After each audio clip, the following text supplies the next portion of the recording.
And I liked that music, and then I liked rock music, and these guys just opened my eyes. Dead Kennedys, Pantera, Blink-182. I got influenced into punk, and my style of drumming, I guess, got a bit faster and a bit more technical. And then I moved from Blenheim to Auckland, and in my music class, there was this legend called Will Bellaby. But he showed me this song, the next one, which is Slayer War Ensemble. It starts off with a cymbal grab.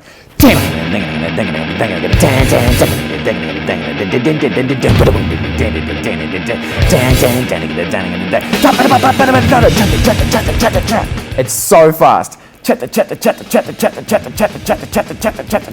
That's pretty much what you're doing with your hands and your feet the entire song. But then it comes to this one point, this part.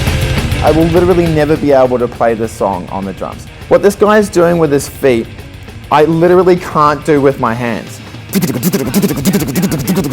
It's so fast. I will never be able to not appreciate how technical and fast this song is. It's dope. Even if you don't like metal music, you have to listen to this song. It's crazy. Just try and think of a song that you heard and then it changed your life. And it's this guy, Rahzel, the godfather of noise. As well as playing drums to rock bands and metal bands and punk bands and all this other stuff growing up, I was really into hip hop. And when I say I was really into hip hop, I'm talking about, like I said before, MC Hammer, Vanilla Ice. I wasn't into anything cool. I didn't know Biggie, Tupac era. Like, I was the whitest of white boys doing dolphin dives on the ground. But I heard Rahzel in 1999 and I just went, what is this? And my friend's gone, oh, this guy's beatboxing. If your mother only knew. I can't even do it properly. But he does the beat.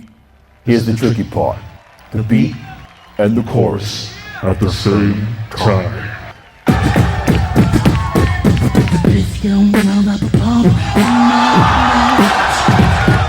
This just absolutely blew my mind. I heard this and I would just listen to this over and over and over and over and over again. This song introduced me into beatboxing, changed my life, and I've been beatboxing ever since.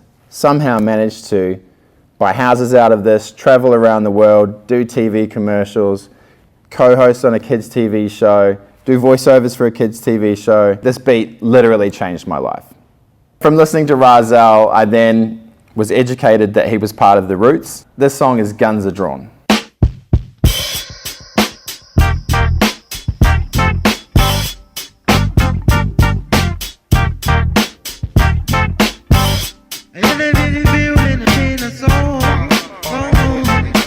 What I love about this song and what I love about Questlove, most hip hop bands get the song from another song, like they sample it and then they stick that underneath and then they rap over the top, where the Roots are actually playing these beats.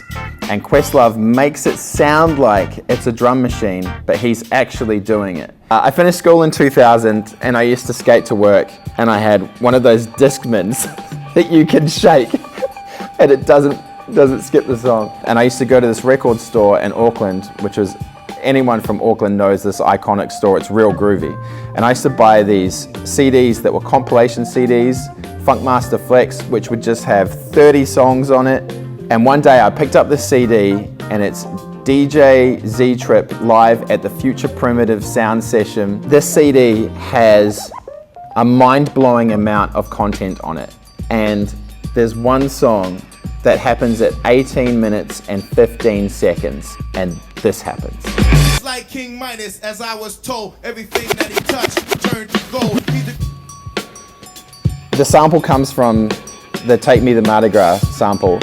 Happens in the first 15 seconds of the original song, and then it never happens again. But it's the best part of the song, so they've just sampled this one hot beat and just replayed it over and over and over. Not until my adult years did I actually realize that Rick Rubin produced Run DMC, also produced the Slayer album. Rick Rubin also produced Red Hot Chili Peppers. Like, there's just this crazy theme. He produced System of a Down, he produced Jay-Z. It's like This got me into this era of education, knowing what producers had produced which stuff. Run DMC, Peter Piper. It's still hot. What can you say? It's jiggy, baby. This kind of introduced me into the fact that these hip-hop songs were actually sampling old funk songs. And I think I took a real interest to this because my parents had played Chicago and Ray Charles and Tower of Power. They had all these vinyls when I was a kid. So I realized that these super producers are taking these old songs and then just looping them and putting rappers over the top of it. But I kind of was drawn more to the old funk songs. So it was quite interesting that I had heard James Brown songs, but I didn't really know a James Brown record. But there's this one song that is still my favorite song for all the wrong reasons. And it's super bad.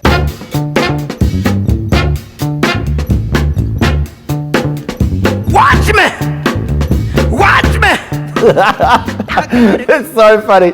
I can't even pretend. I've got it playing in my ear, but I can't even pretend to play the song because the reason I love this song so much is that if you listen to the song with headphones on, in the song you can hear this.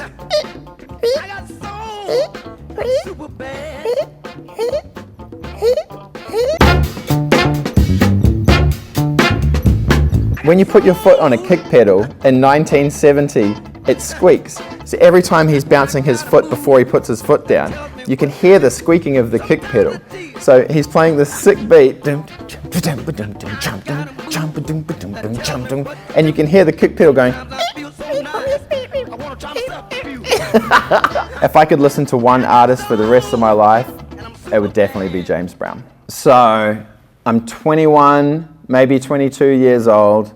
I've been beatboxing for a couple of years, and someone puts on the first ever Auckland beatboxing competition in like 2002. So I go and I enter this competition. I can't remember any of the songs that I did, but I remember this one song by this beatboxer called Justin FX, and he dropped this one track by Clips, produced by the Neptunes, called Grindin'.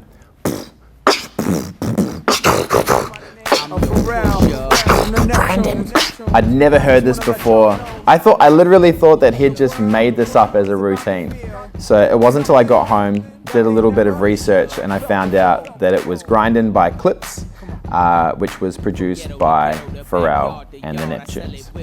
This is what slowly got me into my passion for anything Neptunes. It's just crazy that someone could produce such a dope track that's so minimal. So from hearing this Grindin' beat and doing a little bit of research and finding out about the Neptunes, this gave me my passion for my final 10th song.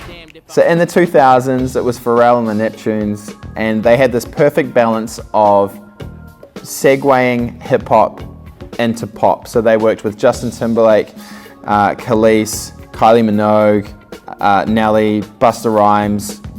The list goes on. Like they probably had 60% of the music on the radio was produced by the Neptunes. But this next song that's playing right now, they sampled this song and turned it into a song that at any party, any event, any bar, RSL, New Farm Park, if this song comes on, I'm fucking getting up and dancing, baby. It's Nelly hot in here. This song is timeless. It's crazy to think that this song is 18 years old, and if this song came out now, it'd still be the hottest shit on the radio. I'm Jonny Drummer, and these have been my top 10 most influential drum beats. Peace. I was like, good gracious, ass bodacious, flirtatious.